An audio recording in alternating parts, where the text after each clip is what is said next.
Hi guys, today we are in Audi A3 8V on the MQB platform, and I'm going to show you how to perform the adaptation, basic settings, programming, calibration, or whatever you want to call it, of the air distribution of the air flaps inside the climate control system. We have flaps for air distribution, so this will control the direction from where the air is coming from. If you want to defrost the windshield or use those vents or the footwell area, those flaps also control the recirculation if you want to use fresh air from outside or from the inside, and air temperature both for the passenger and the driver.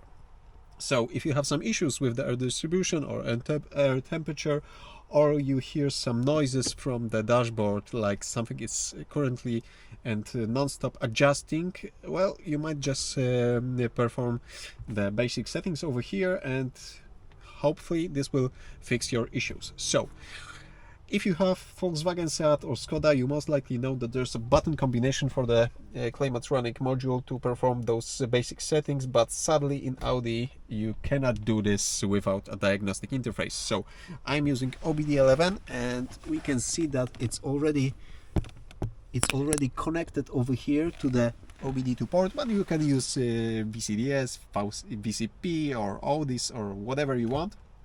And let me show you how to do this. So over here I have the OBDeleven application already connected with the vehicle. I'm going to click on the lower right corner to enter all the modules in the vehicle, looking for the module 08, which is the air conditioning. It's over here. Right now let's go to basic settings, and from those options we want to select the adapt, flap and stops.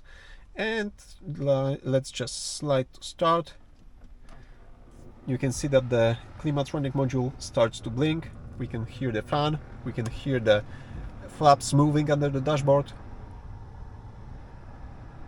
and this will take like 20 seconds,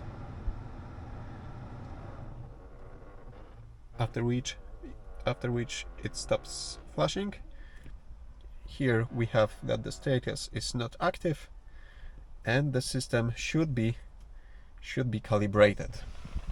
So if you have some issues, if you had some issues with the air distribution flaps, or you maybe replaced one of the servo motors that control those flaps, well, this procedure just might be the thing that you need to fix issues in your vehicle.